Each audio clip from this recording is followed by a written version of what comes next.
los géneros ya consolidados es muy difícil que adopten o que den paso fácilmente a otras propuestas, ¿no? Pero yo creo que nuestra magia radica en esas ganas de ser escuchados, en esas ganas, en esa rebeldía que teníamos como jóvenes, que nos agrupábamos y teníamos tantas cosas que decir. Algunos ahora no están activos, pero sí realmente somos parte de una generación de más que músicos, somos parte de una generación de artistas que su sueño era ser escuchados, era pintar el mundo con nuestro color, era nuestro turno, y nos fue difícil porque abrir espacios en estos foros que ya estaban consolidados, pues muchas veces era muy difícil, ¿no? O simplemente se cerraban las puertas. Así es como recurrimos a lo que comenta el compañero Manuel, de hacer nuestros propios colectivos, ¿no? De juntarnos y de hacer nuestras propuestas a la gente, digamos, común, ¿no? Porque hacíamos nuestras fiestas también nosotros, nuestros propios foros, hacíamos nuestros eventos y iba nuestra gente, y de diferentes lados de la ciudad estaban haciendo lo mismo, ¿no?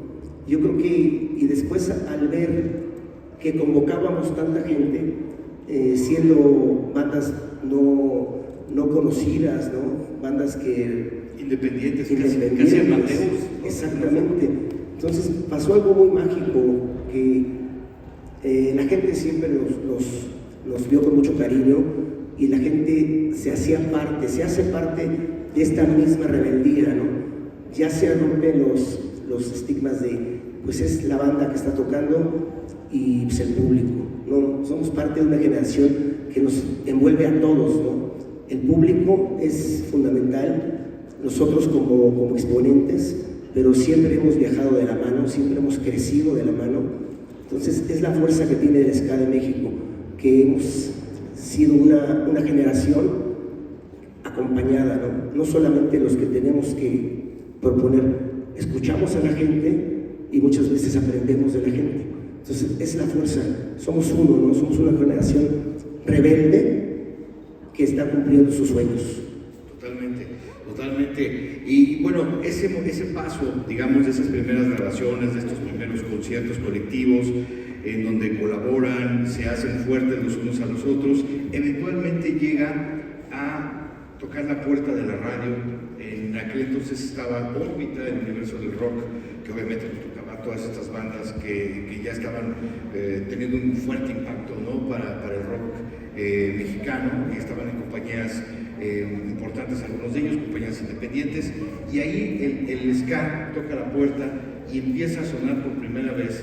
Yo recuerdo, porque yo trabajaba en Órbita, que la gente llamaba por teléfono y nos pedía a la Tremenda Corte, nos pedía Secta Core, nos pedía la Matatena, nos pedía a Salón Victoria, y era un hervidero que afortunadamente la persona que dirigía en aquel entonces supo entenderlo y decir, ¿sabes qué? Estas grabaciones pues, se oyen un poquito deficientes, porque bueno, técnicamente faltaba esa producción, pero había algo allí que la gente quería escuchar, y que afortunadamente hubo una respuesta positiva hacia ello, y empezamos a tocar en diferentes espacios.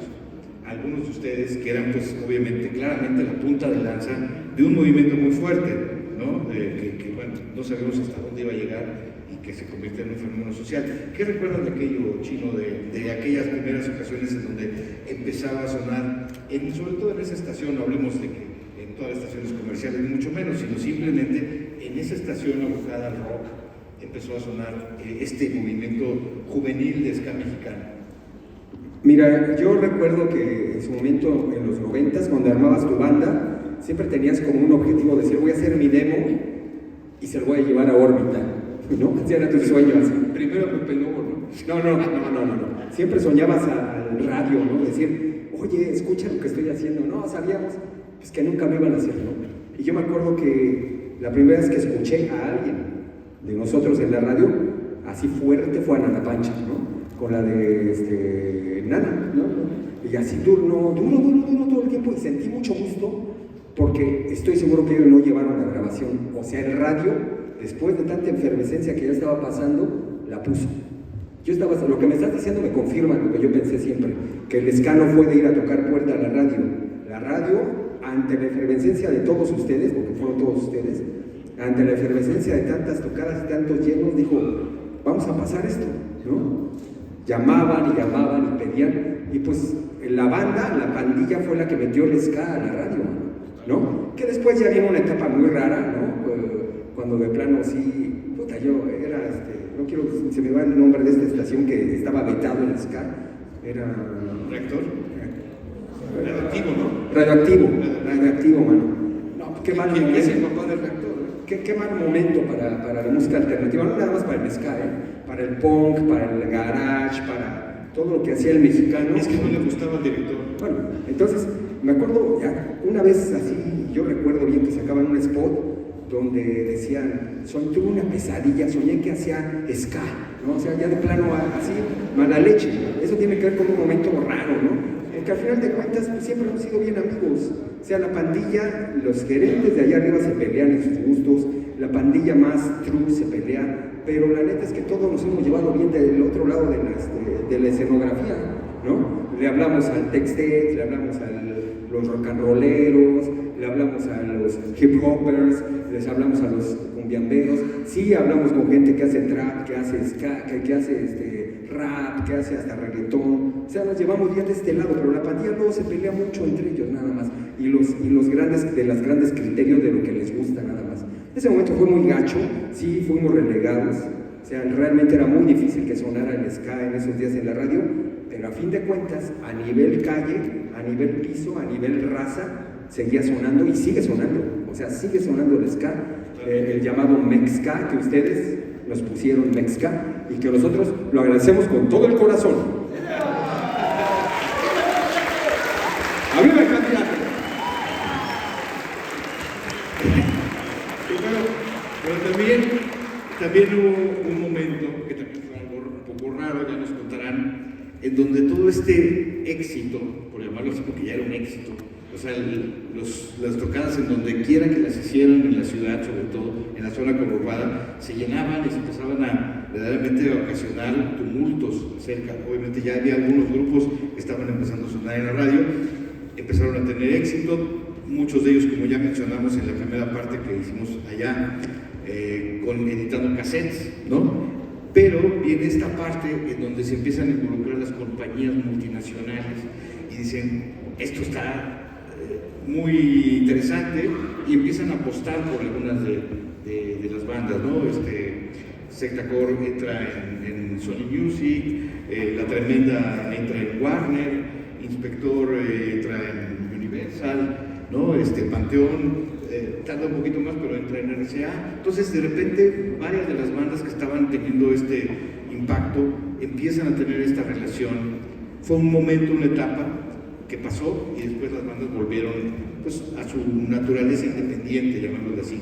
¿Qué recuerdan de ese paso por Sony y por Warner? Pues mira, nos tocó una etapa en los 90s, a la mediados de los 90s, en donde grupos ya consolidados en la escena nacional como Maldita Vecindad, toda la movida de Culebra que sacó BMG, pues le sacaron un disco, ¿no? Funcionó, luego le sacaron un segundo disco, funcionó un poco también, pero los terceros discos de esos grupos ya no empezaron como a funcionar como el primero, y empezó a salir, gracias un poco también a ti, a la revista Nuestro Rock, que empezó a sacar como la nueva ola del rock, ¿no?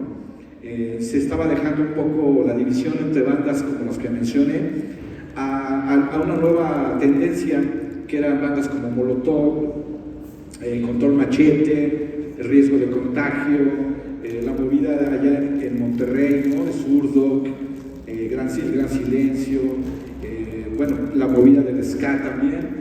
Entonces eso pues ayudó mucho que las disqueras, en vez de sacarles un cuarto disco a estos grupos, se decidió por apostar a nuevas bandas, ¿no? Con todo este nuevo movimiento que había. Y yo creo que los primeros que hicieron eso fue Control Machete.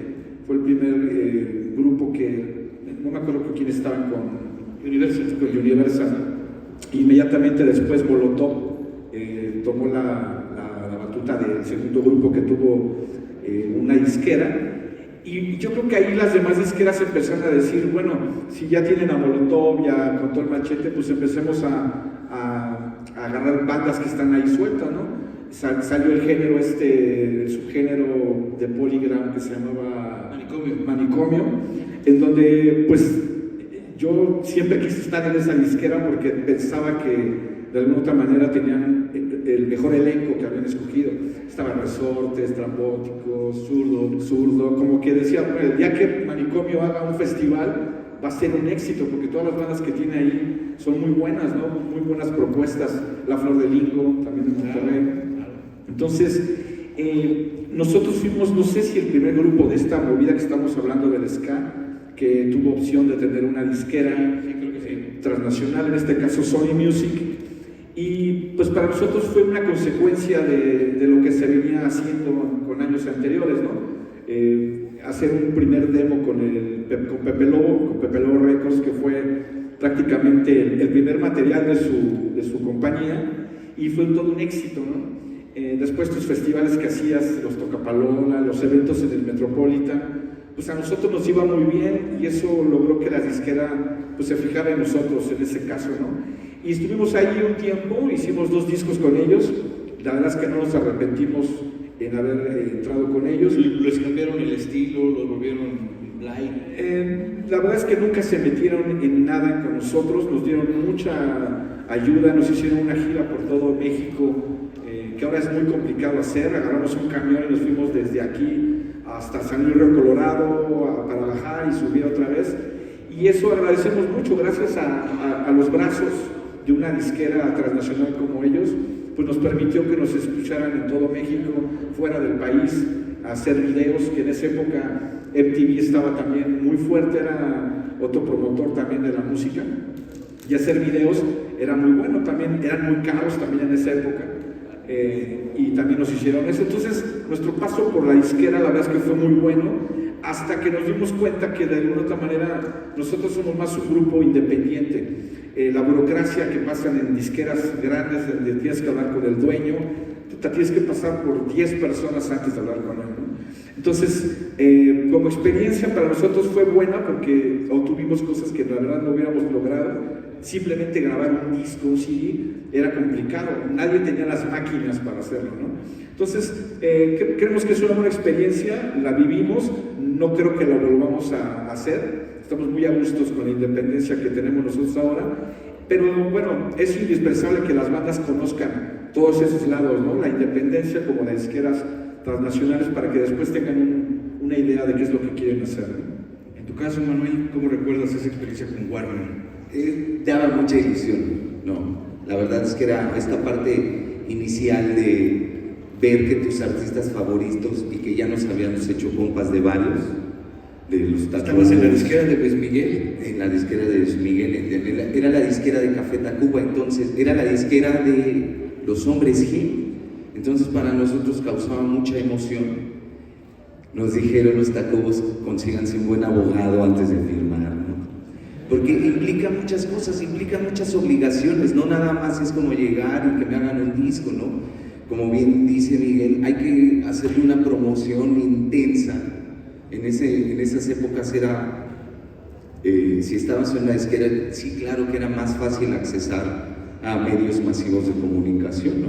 En este caso que era TV, ya tenías chance de decidir si podías promocionarte en TV Azteca o en Televisa, ¿no? Y hay historias nosotros decidimos hacerlo en TV Azteca porque entramos desde antes a través de Rafa Sarmiento, ¿no? En un programa que se llamaba Desde Cero.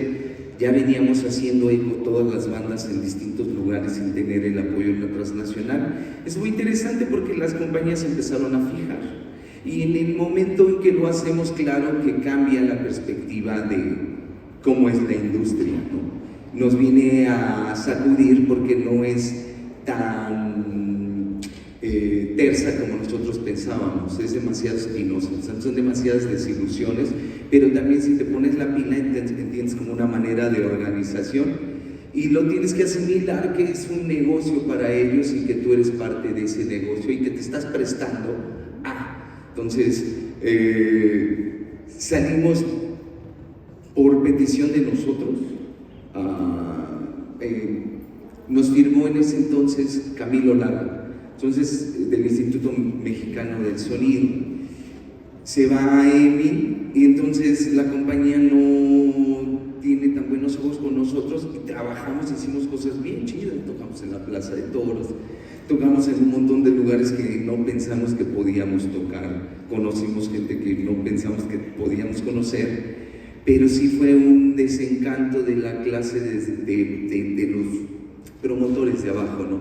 Y decidimos contratar un promotor externo y nos funcionó así, hasta el momento de decirles, creo que es sano cortar esta relación, no eres tú, soy yo, sí, y nos dijeron, me debes un disco.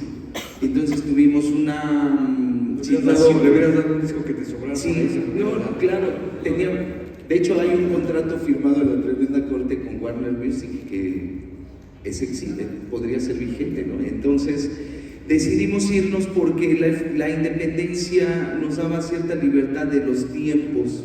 Claro que de pronto no fuimos tan conscientes de que las inversiones que se necesitaban hacer eran mucho más altas, porque las bandas van necesitando inversiones más altas, ¿no? Al final es como una tiendita, ¿no?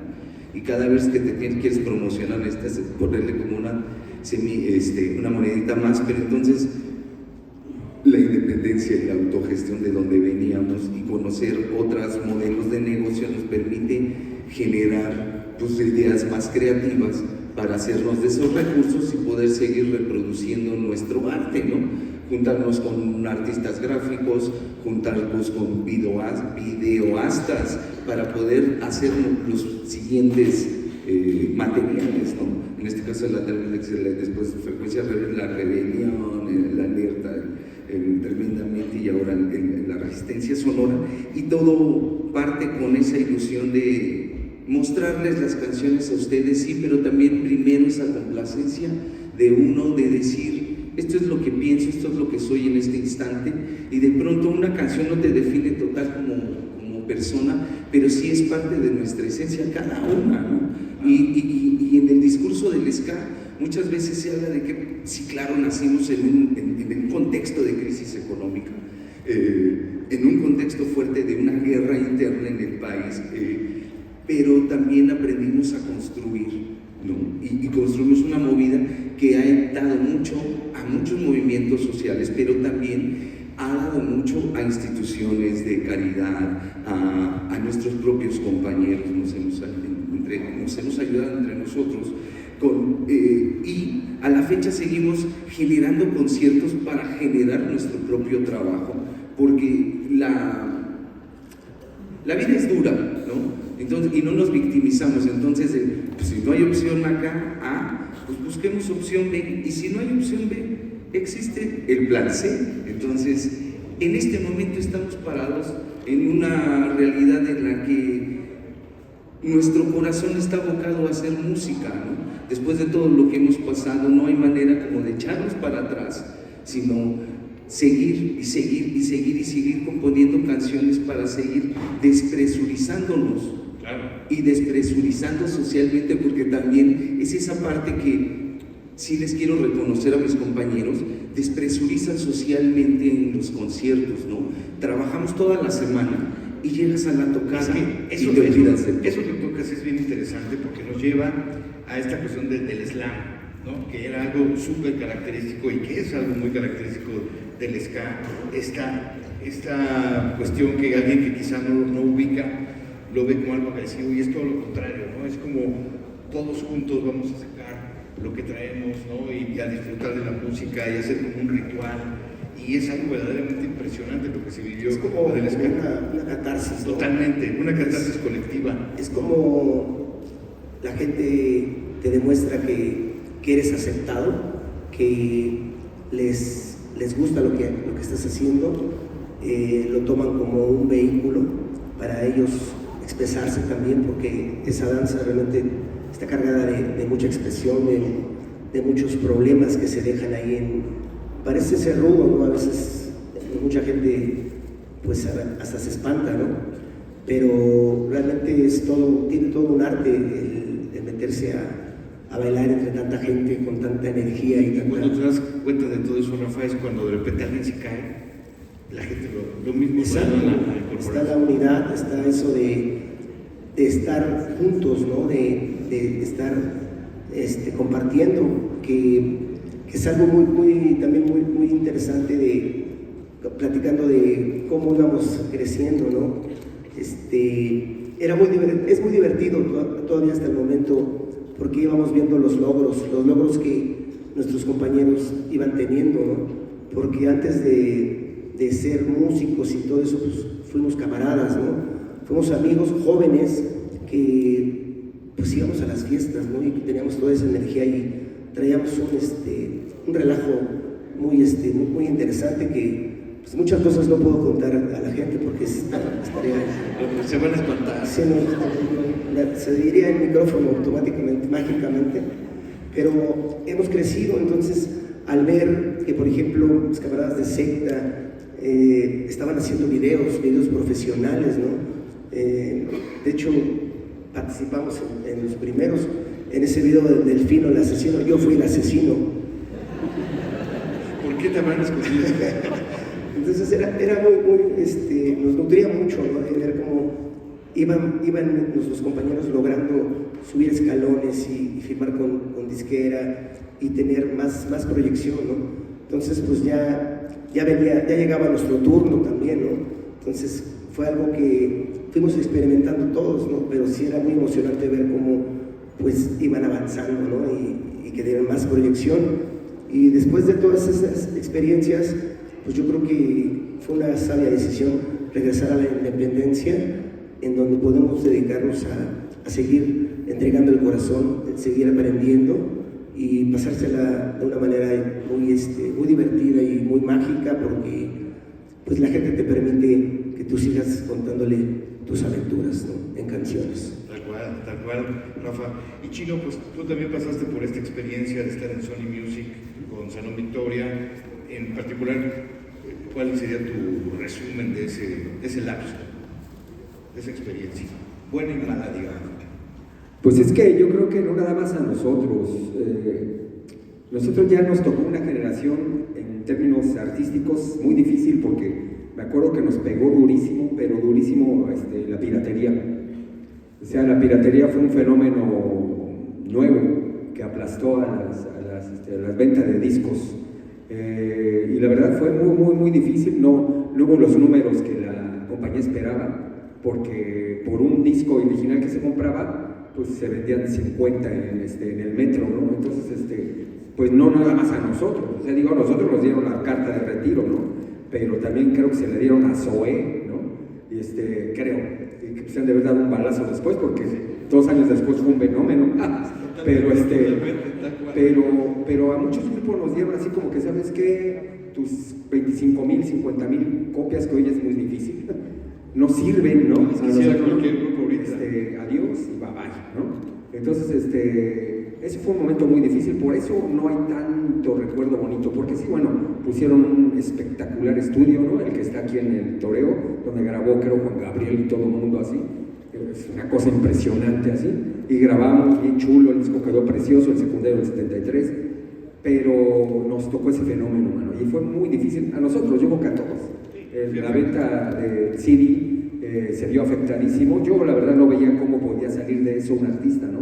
Siempre la piratería perdiera. Bueno, vino la opción ahora de las plataformas digitales, que creo que alivianan un poco, ¿no? Porque ahora pues sobre reproducción te cae una feriecita que inviertes para la carrera, pero pues no termina de ser el momento glorioso de los artistas acá que vendían discos, ¿no? Así la OTI o así, se hacía como los Beatles, que vivieron de vender discos, porque ya nunca se presentaron, ¿no? Pero pues no, yo creo que sí, como experiencia muy bonito, pero muy difícil, especialmente en el momento que le tocó a Salón Victoria. No sé si le haya pegado tanto a la secta, porque fue de un momento a otro, ¿sabes? Fue casi de un año a otro, ¿no? Pero la venta del disco sí no nos fue, o sea, la relación era esa, por uno que se compraba en estantería, se estaba vendiendo 50, ¿no? O sea, si llegamos a un número de 45,000, hubiéramos sido pues 300,000 y a lo mejor seguiríamos, pero la piratería pegó durísimo. No hay pedo. Yo también tengo el acoplado ahí. Y bueno, ahí también hay que retomar una parte que me gustaría que me preguntaran. Así como hablamos de que hubo una cierta reticencia por parte de un sector de la escena del rock que no veía con mucho agrado que unos chavitos que apenas estaban empezando a tocar sus instrumentos se juntaran y fueran creando un colectivo tan importante y empezaran a convocar a tanta gente, y ellos que eran grandes músicos o que se sentían grandes músicos no estaban teniendo esa conexión, ¿no? Empezó a generarse eso. De igual manera también, desde el inicio, hubo el apoyo de personajes muy importantes de la escena de la música alternativa del rock en aquel entonces. Yo recuerdo perfectamente, por ejemplo, lo que fue esta canción que grabó Rubén con La Tremenda Corte, la canción que grabó Rocco con Panteón Rococó, y creo que fue algo muy importante que estas figuras enormes que ya eran del rock nacional le dieran el espaldarazo, a estas bandas de chavitos, ¿no? Que tenían un montón de energía y un montón de ganas de comerse al mundo. ¿Cómo fue este acercamiento? Y bueno, también que nos platiquen algunos otros acercamientos o cosas que les llamaron la atención de esa reacción positiva que sí tuvieron algunas figuras del rock nacional con ustedes cuando empezaban. Es que nosotros veníamos de escuchar a Maldita, claro, a Santa, todas las bandas que ya han mencionado, tuvimos chance de convivir con ellos y sí seguía teniendo esa conexión a algunos, pero no la querían compartir con nuevas bandas. Estos lugares ya estaban hechos porque a ellos también les había costado trabajo. Yo pienso que es por eso mucho, ¿no? Obviamente también nosotros iniciamos con muy poca formación musical, ¿no? Todos somos seres musicales, todos tenemos hasta la capacidad de componer una canción, ¿no? Nada más que no tenemos como a lo mejor las herramientas de llevarla hasta ciertos puntos donde nosotros fuimos pues aventurándonos. Y hubo un momento, crecimos a la par de bandas como Jumbo, ¿no? Y a mí me encantaba. Entonces en un momento lo están entrevistando en Telehit y le dicen, no, hombre, ¿con qué bandas no les gustaría tocar? Dice, pues no hay problema con ninguna, bueno, menos que sean de ska. Entonces, así éramos fans y nos rompió el corazón. Entonces decidimos, pues como un día van a tocar con nosotros, un día vamos a hacer ciertas cosas para darle la vuelta a la tortilla, un día vamos a tocar en un festival y nos vamos a invitar a géneros que pareciese que son ajenos a nosotros, pero nosotros éramos consumidores de todos ellos, de la banda Bostic, de El Tri, ¿no? En fiestas llegamos a cantar canciones de estos grupos, y entonces no lo vimos con rencor, ¿no? Lo vimos como una aceptación, a lo mejor, y sí lo asimiló porque el Masperso dijo, no se victimice, ¿no? Es que ellos ya están, ¿no? Y son de esas cosas que tuvimos que ir asimilando, porque siempre nos vieron como el patito feo, ¿no? En los anales del rock, pues estaban los onomásticos de un montón de personajes, pero no existía nadie de las bandas de ska. Y claro, esa exclusión de pronto fue en dos extremos, porque llegamos a Reactor, a las disqueras, y los de ahí nos veían ya muy fresas, ¿no? La banda nos veía, no, ustedes ya se vendieron, ¿cuándo firmaron con Warner? Ya no traga cuando hay, cosas de ese tipo. Y la verdad es que, como muchos artistas, sí firmamos un contrato, a lo mejor te dan unos centavos y todo, pero se acaba todo eso muy rápido y hay que seguir trabajando e ideando la manera de cómo consigues recursos para que nuestras bandas sigan a flote y tener que tolerar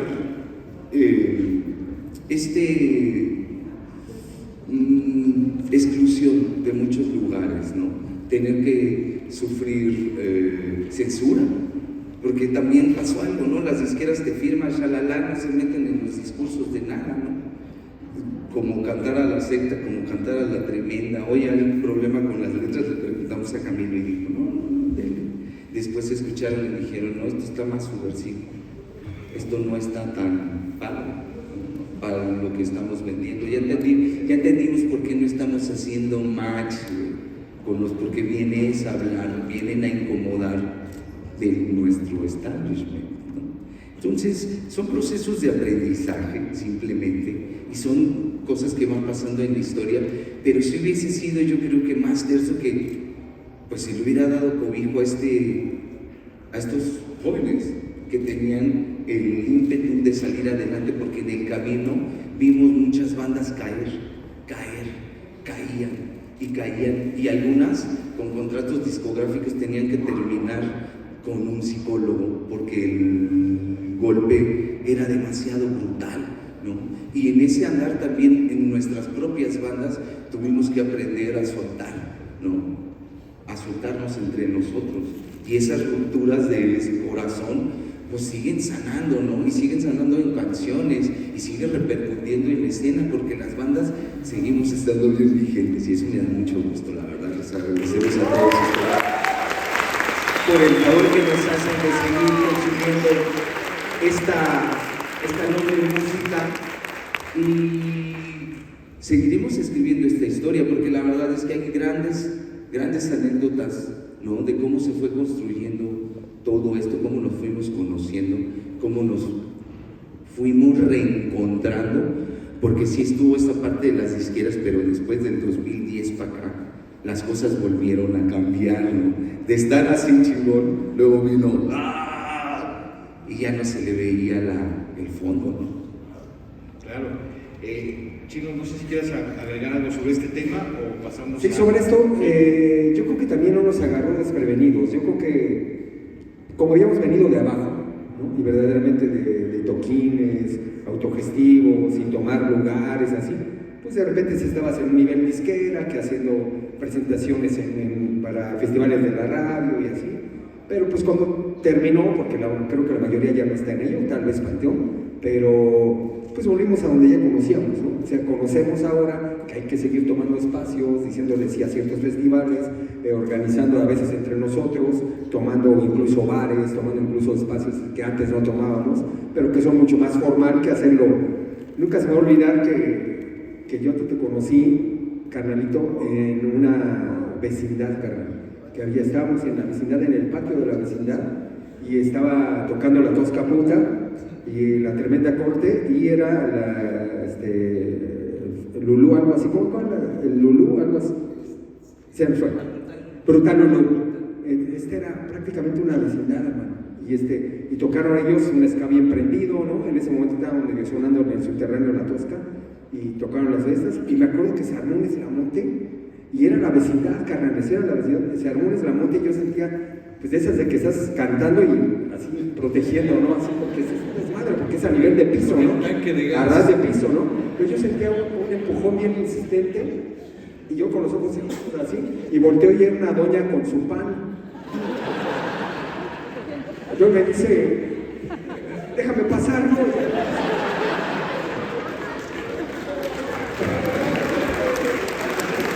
Era una vecindad, hermano, era una vecindad.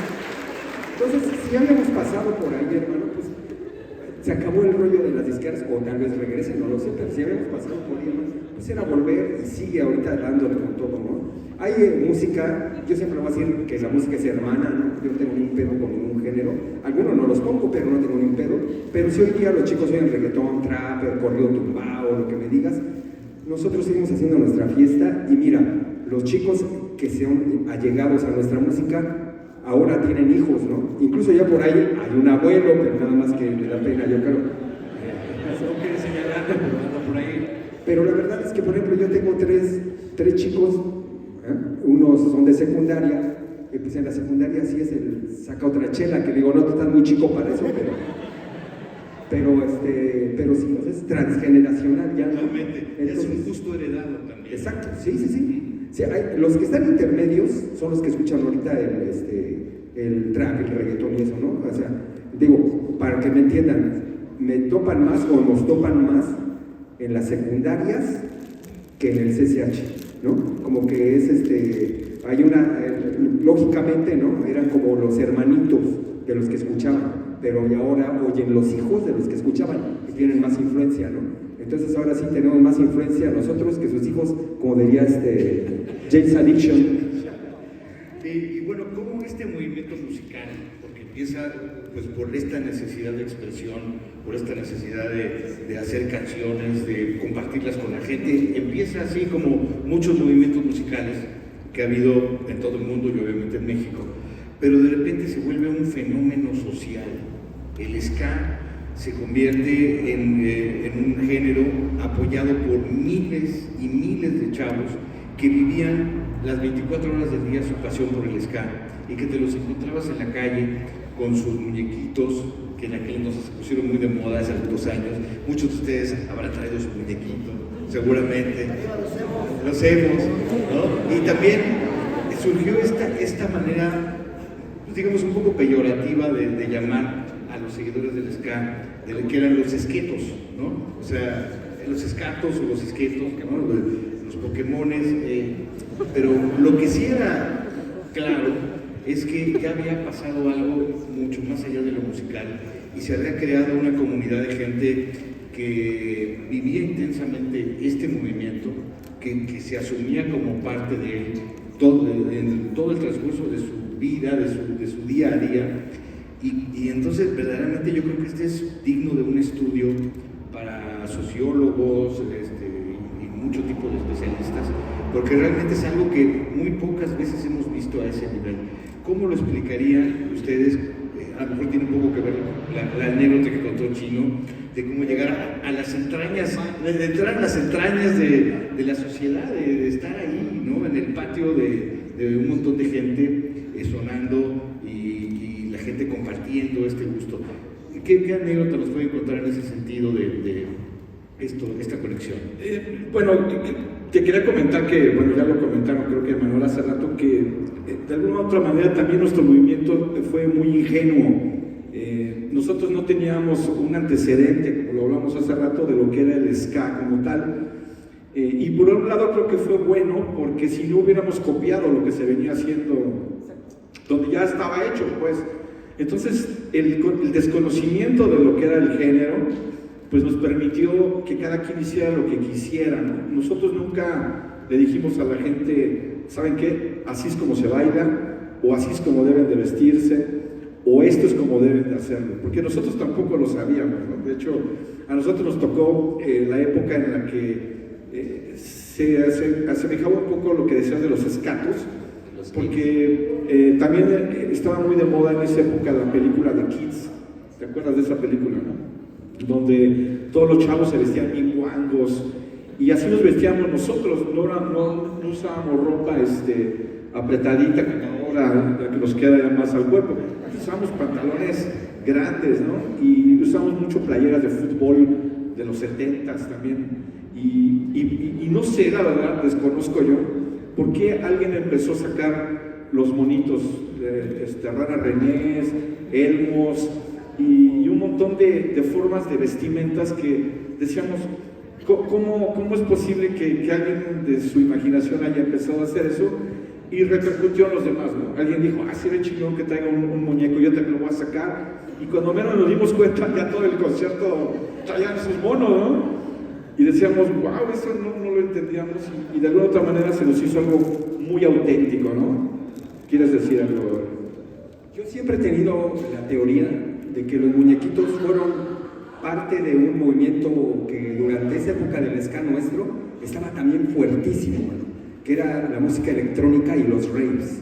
O sea, en ese entonces hacíamos ska, había rock urbano, había ska, rock pop de la radio, pero había mucho rave, mano, mucho.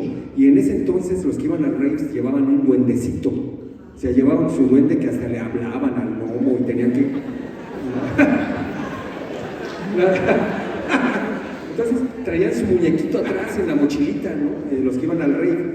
Entonces yo creo que por ahí alguien dijo, pues se ve chingón. Y ahora, pues no es un gnomo, ¿no? Pero sí me traigo un elmito o algo así en mi mochila, ¿no? Yo creo que es por ahí algo de movimiento alterno, porque estaba el ska, pero también el rave estaba, pero a todo lo que daba, todo. Sí, y bueno, también yo creo que lo fuerte de esto, como lo comentaba Miguelito, así le digo de cariño, Miguelito,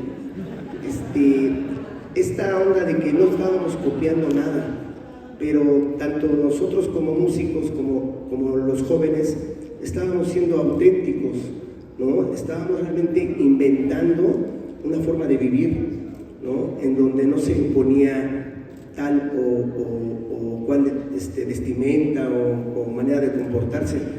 La magia de esta generación y la fuerza que tiene es que todos fuimos viviendo nuestras etapas de vida, ¿no? Y compartiendo con la gente. Entonces es como si estuviéramos en este momento envejeciendo juntos, ¿no? Es algo muy fuerte, como dices tú, digno de estudiarse, porque estamos renaciendo con las nuevas generaciones que están muy interesados en este momento, mira. Están muy divertidos, pero sí, es muy fuerte esto de, pues estamos compartiendo la vida, Ricardito.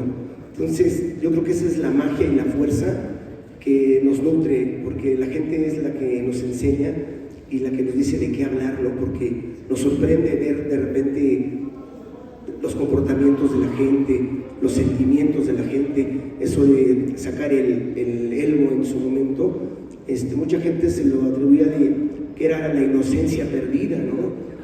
Era algo muy, muy fuerte que decías, está como que tiene y que se hayan expresado en conjunto. Todos nosotros hemos crecido y hemos compartido nuestra vida, ¿no? Todo lo que es la magia de la vida, ¿no? Porque es indescifrable, pero es muy, muy, muy intensa la vida. Entonces se hace más digerible cuando estamos en compañía de todos estos camaradas. Es muy divertido y valdría la pena aguantar otros 30 años. ¿Cómo ves?